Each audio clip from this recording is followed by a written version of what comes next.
brasileiro é tido como um povo crédulo.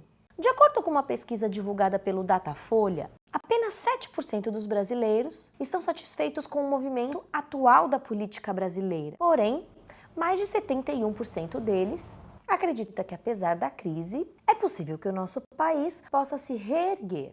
E por falar em acreditar e por falar em fé, eu te faço uma pergunta.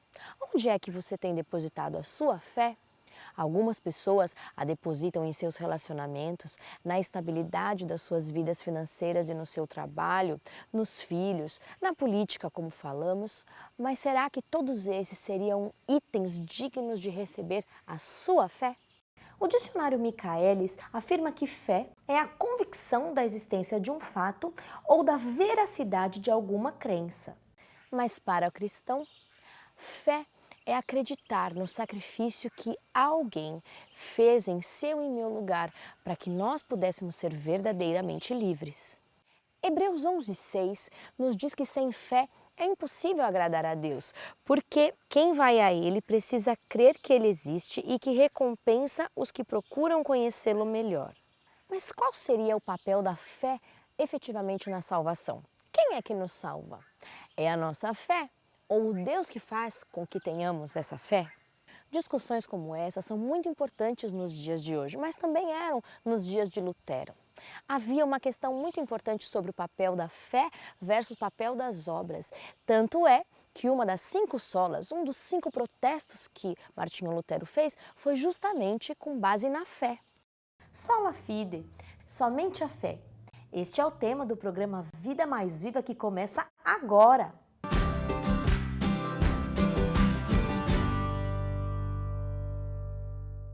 Esse é o programa Vida Mais Viva. Você é muito bem-vindo, muito bem-vinda. Não sei de onde você está nos assistindo. De repente você está aí durante a semana, na quarta-feira no trabalho, numa sala de espera, ou está lá num domingão com a sua família, já preparando o almoço ou já até almoçando. Ou se você está nos assistindo pela internet, o que importa para nós é que seja por qualquer meio, por qualquer mecanismo, pela TV, através de um tablet, de um celular, é sempre uma alegria, porque a gente faz toda a preparação e tudo que a gente faz aqui é com todo carinho, pensando no teu bem-estar e no da tua família. E aí você pensa, por que um programa de saúde, inicialmente de saúde, está falando tanto de religião?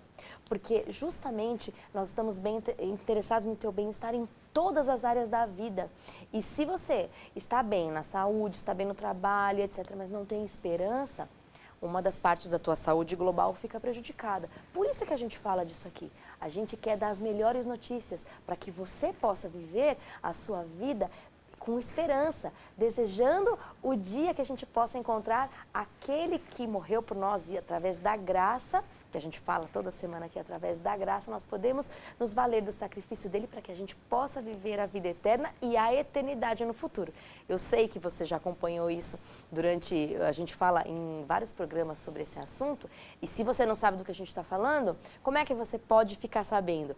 Você pode assistir os programas Vida Mais Viva anteriores e entender o que a gente falou sobre eternidade, sobre graça, sobre o sacrifício. Tem muita coisa interessante que você pode assistir, nos ajudar a divulgar e compartilhar. E como é que você pode fazer isso? Através do nosso canal do YouTube, você encontra todos os programas anteriores e pode compartilhá-los e também assistir, tirar as suas dúvidas, assistir quantas vezes quiser.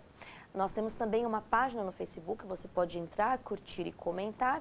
E nós temos também o blog da TV Novo Tempo, novotempo.com/Vida Mais Viva. E eu já mando um beijo carinhoso, um abraço especial a você que toma parte do seu tempo, toma parte do seu dia para escrever lá pra gente. Esses recados são muito importantes para nós. E você que ainda não escreveu, tem oportunidade. Bem, como vocês sabem, nós estamos agora numa série especial. Nós estamos falando sobre os 500 anos da Reforma Protestante e já estamos, na verdade, no 3º programa dessa nova série, falando sobre os 5 solas da Reforma. Hoje nós vamos falar sobre a fé. Mas antes de a gente mergulhar nesse assunto, e tem muita coisa que a gente possa falar sobre isso, eu vou apresentar para você, na verdade apresentar não, porque você já os conhece muito bem. Pastor Muniz, Professor Chaguri, que bom ter vocês mais uma vez aqui no Vida Mais Viva. Satisfação, amiga Mariana, satisfação, amigo Muniz. Muito bom estarmos aqui, que Deus abençoe, que o Senhor te guarde e espero em Deus que esse programa seja para a honra e glória do nome do Senhor e para o teu desenvolvimento espiritual. Prazer, doutora Mariana, amigo Chaguri, pastor Chaguri, e você que sempre está nos acompanhando. Tomara que esse programa de hoje, que vai falar sobre a importância da fé em Cristo Jesus, confirme sua fé nele ou desperte para a glória do seu nome. O que a reforma protestante queria combater com a afirmação dizendo somente a fé, que é um dos 5 solas? Ela queria combater a prática religiosa que a gente hoje chama de... Hoje tem tanta ênfase nos méritos, na tal da meritocracia. Isso pode funcionar para a vida acadêmica, para a vida profissional, mas não funciona na vida espiritual, não é? Com certeza. No cristianismo, os méritos são totalmente de Cristo. E o cristianismo da época tinha uma religião fundamentalmente meritória. O ser humano buscava fazer para merecer o amor de Deus, e essa ênfase de somente a fé veio exatamente para se contrapor a essa ênfase na prática de uma religiosidade para o ser humano, então, se tornar aceitável a Deus. Então quer dizer que nos dias de Lutero não tinha espaço para fé? Nos dias de Lutero, a religião, ela dava ênfase à vida por méritos. A vida espiritual, ela se baseava nos méritos, a salvação estava nos méritos. E as pessoas buscavam a sua salvação através das obras, das suas conquistas, dos seus desejos, das suas vontades, e eram ensinadas desta forma. Por isso das penitências, por isso das indulgências dentro do cristianismo predominante da época. Lutero, ele assume um papel de reformador, levantando uma nova visão. Na realidade, ele só traz a visão em tona, né? Ele traz essa luz da visão de que a salvação, ela se dá através do mérito de Cristo, pela ação de Cristo. E a fé é um dom de Deus, onde nós tomamos posse deste poder salvífico do Senhor em nossa vida. Então Exatamente. quer dizer que isso tudo ficou esquecido na Idade Escura? Exatamente. Põe séculos e mais séculos quando o ser humano vai no seu muque espiritual, né? E isso cansa. A religião meritória, ela cansa, porque ela não dinamiza o que hoje chama em inteligência espiritual de o ponto Deus, que é exatamente essa sintonia com Deus através dessas sensibilidades especiais que o Senhor colocou aqui no lobo frontal. Isso fica esquecido, na verdade isso fica embrutecido, especialmente quando é alimentado por idolatrias e pelo esforço humano, como era a prática da época. O que de fato a Bíblia diz sobre a fé? Onde foi que Lutero se baseou então para poder fazer essa afirmação de que não tinha nada a ver com mérito, que a salvação vinha pela fé? Onde foi que ele foi buscar esse conhecimento? Tem uma expressão, na verdade, que é de Abacuque, do profeta Abacuque, mas que é repetida por Paulo, não foi? Quando Lutero leu isso, o justo vive pela fé, não foi? Trouxe para ele uma visão completamente diferente daquilo que o cristianismo, a igreja predominante na época, ensinava. Com certeza. Como deve isso, ter né? sido O um justo, choque, né? o justo vive pela fé. E aqui não está, na realidade, o justo viver pela fé dentro dos seus próprios atributos. Porque a religião predominante dividia a fé em dois espaços, né? Então existia a fé explícita, que era aquela que todos entendiam, né? E existia a fé implícita, que era a fé assertiva, que a pessoa chegou a uma conclusão de algo que não existe. Aí Lutero ele surge com uma nova visão, repassa a visão bíblica para o povo, dizendo o seguinte: não, que fé não é nada disso. Fé é você viver por Cristo. Existe um bispo da Idade Média que dizia o seguinte: o que é fé? Perguntaram para ele.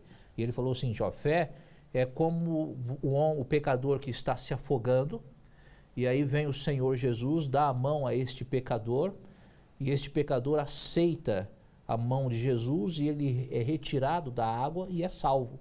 Fé é você aceitar, é você crer, é você colocar-se à disposição de algo já feito pelo Senhor Jesus Cristo. Quando a igreja predominante dizia que fé era você entender e colocar em prática as tradições religiosas. O desenho bíblico da fé em relação à graça divina é de uma reação. A palavra de Deus coloca assim: a salvação como sendo uma ação divina através de Cristo. A fé, ela toma posse disso, ela se apropria disso, que está pronto. Agora, como que era na Idade Média? Era o contrário. Senão, a ação não é divina, a ação é sua. Você tem que agir para que Deus reaja à sua ação. E assim vivia o cristianismo da época. Qual é o resultado disso? O cristão, no caso o pecador, nunca entra no descanso de Deus. Não, nunca. Ele Isso é um peso. Ele trabalha, ele faz por merecer e nunca entra no descanso. Aí chega Lutero, os reformadores disseram: não, você tem que reagir à ação de Deus e tomar posse, através da fé, daquilo que já existe, que é o perdão de Deus, e então você entra no descanso. Daí tem essa definição linda de fé. Fé é a reação positiva do pecador à ação de Deus. Mas então a fé é uma coisa que tem iniciativa no pecador ou é algo que Deus também nos dá? A Bíblia nos diz que fé é um dom de Deus. E esse dom é dado a quem? A nós, né? Então nós reagimos àquilo que Deus já fez por nós, já atuou em nós. Eu fico pensando em nossos dias, o que nós temos vivenciado, quando os méritos são colocados como prioritários na salvação. Aí se torna um legalismo. Por isso nós temos muitos cristãos, crentes, fiéis a Deus, que não descansam em Jesus, que não têm paz no coração. Que carregam um peso. Carregam um peso, justamente porque eles tiram o mérito de Cristo e acrescentam na obra de Cristo a sua própria obra. Onde é que você pode ver isso de forma prática? Eu sei que a gente mencionou isso em programas anteriores. Onde é que a gente percebe que essa questão da fé precisa de uma reforma? Como a gente pode ver justamente essa sola precisando ser novamente mencionada, falada, porque a gente vê as pessoas mesmo carregando esse peso. Como é que vocês veem essa questão? Ei, se você der uma olhada, assim, uma olhada geral no cristianismo contemporâneo, você vai ver esse cristianismo contemporâneo carregado de méritos humanos. Ou então, o pecador sendo incentivado a fazer para merecer. É só você ver ainda muitas penitências, a obediência tendo ainda um peso de salvação muito grande por parte do ser humano, a própria obediência. Você vai ver, sabe o quê? O que alguns teólogos chamam de o pecado da bondade. Podia a bondade ser pecado? Pois é. Sim. Poderia a bondade ser pecado? Sim, quando a benevolência está carregado de méritos humanos para que através da minha ação, beneficente, eu seja recomendado a Deus. O que vocês podem dizer para essas pessoas que ainda hoje, em 2017, 500 anos depois claro, muito antes a Bíblia foi escrita e já havia várias declarações sobre isso, mas a gente redescobriu isso há 500 anos e ainda hoje as pessoas muitas vezes carregam o peso de merecer, de tentar merecer o favor de Deus. Primeiro, Jesus Cristo ele disse: vinde a mim todos que estáis cansados e sobrecarregados e eu vos aliviarei. Mateus capítulo 11, nós encontramos esse texto. A palavra de Deus nos deixa claro que a salvação, ela sempre será uma atuação divina na vida da pessoa. A pessoa precisa reagir, ela responde por essa salvação já existente. Aí vem a pergunta: qual é a função do mandamento? Se a salvação é um ato de Deus na vida do homem, para que o mandamento? O mandamento, ele vai lhe lembrar que você é pecador. Então, todas as vezes que você guardar o mandamento, você vai se lembrar: olha, eu sou pecador porque eu não consigo guardá-lo em sua plenitude. O único que guardou em sua plenitude, por isso que foi o nosso substituto e é chamado do segundo Adão, foi Jesus Cristo. Então, eu sou um pecador, quando guardo o mandamento, porque eu não consigo guardá-lo em sua plenitude, em sua real essência. Claro. Só que um mandamento, ele contém princípios para a vida. E esses princípios, eles não são princípios meritórios para a salvação. São princípios éticos de um verdadeiro homem renovado em Cristo Jesus. Um verdadeiro homem transformado pelo poder de Deus. Não para quê, mas por quê? Isso. Por isso que a palavra de Deus nos diz que nós daremos frutos através do Espírito Santo. Ou seja, o mandamento ele não foi dado para o ímpio. Se você pega, por exemplo, quando Deus tirou o povo de Israel do Egito, a palavra de Deus começa lá dizendo o quê? Diz assim, olha, eu vos tirei do Egito para, ou seja, tirei das trevas, e aí vem a ordem de Deus da guarda dos mandamentos. Então o mandamento ele foi dado para o povo de Deus, para o justo. Mas antes veio a graça de Deus.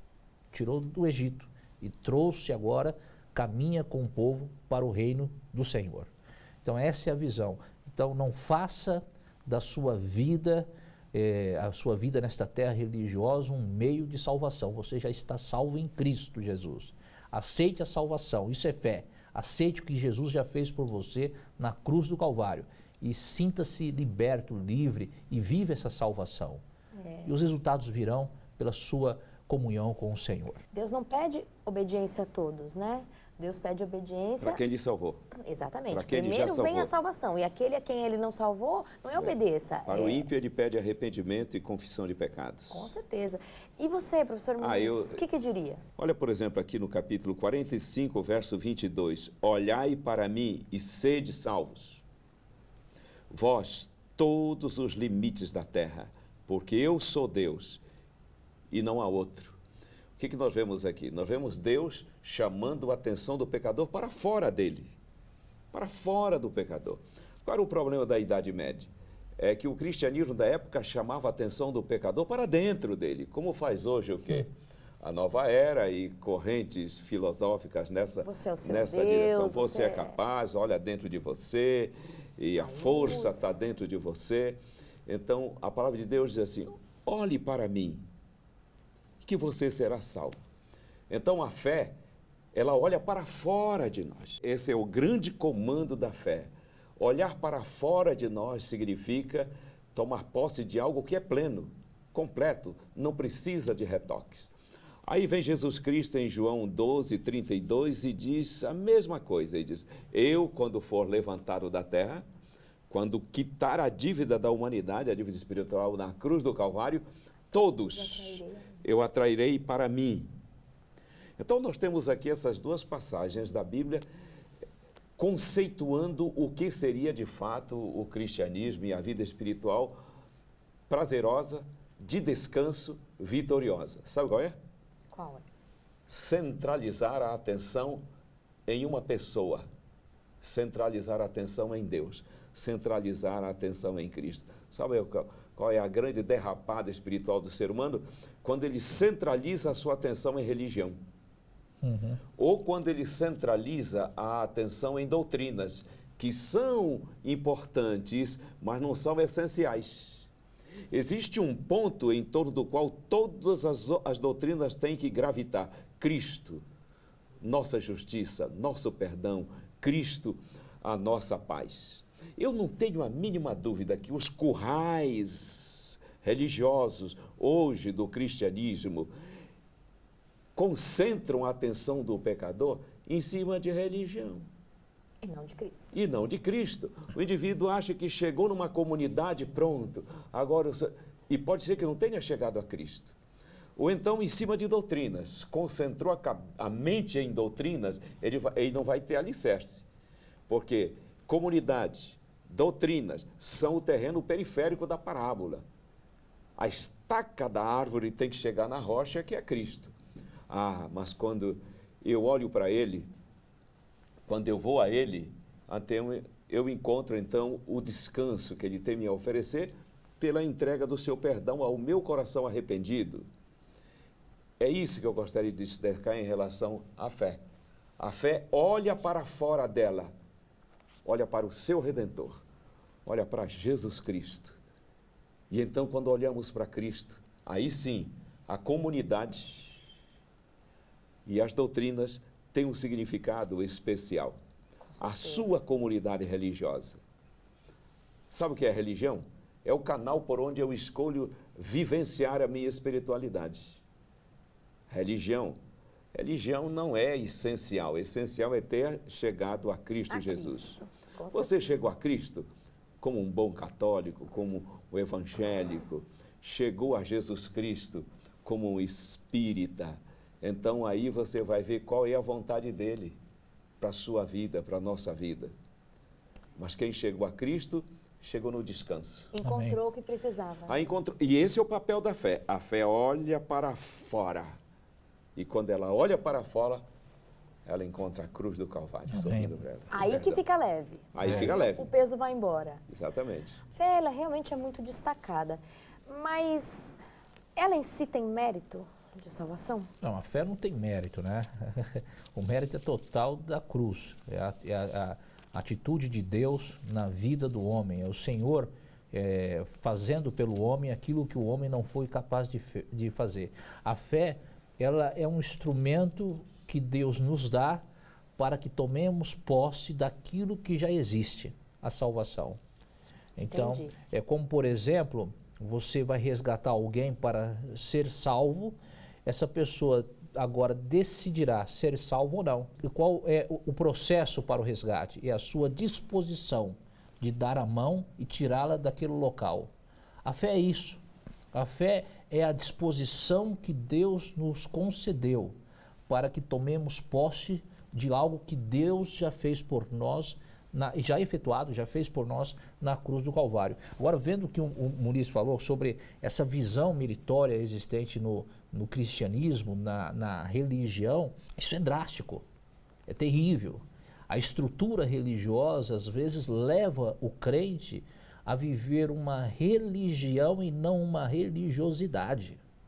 E quando se vive a religião, está em jogo placa de igreja, está em jogo tradições religiosas, convicções humanas, filosofias humanas, ensinos humanos, e a palavra de Deus, que é o NERSE, a palavra de Deus, que é o bojo de toda a estrutura humana, ela fica como algo secundário na vida do ser humano. E não é isso que ensina a palavra do Senhor. A Bíblia, ela precisa ser primazia na vida de todo crente. E porque é através da Bíblia que terei conhecimento da minha salvação, tomarei posse da minha salvação e serei aceito, assim como Cristo já o fez na cruz do Calvário. Então eu preciso abrir meu coração. Isso é descanso em Deus. É você viver o Senhor, viver a religiosidade, a sua comunhão com Deus. Isso é muito descanso.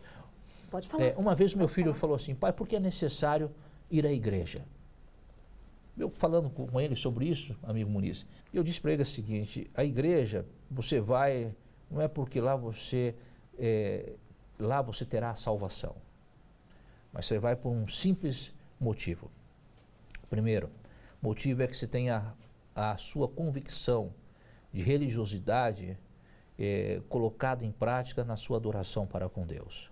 Segundo, você é capaz de estar em comunhão com o próximo, comungar com o próximo. Então eu chego na igreja triste, por exemplo, naquela estrutura religiosa triste, sempre vai ter alguém mais feliz do que eu que vai me ajudar, e sempre terá uma pessoa pior do que eu ajudarei. Porque o cristianismo não é uma coisa solitária, né? Não é uma coisa A solitária. gente não recebe todas essas boas notícias para guardar aqui pra gente.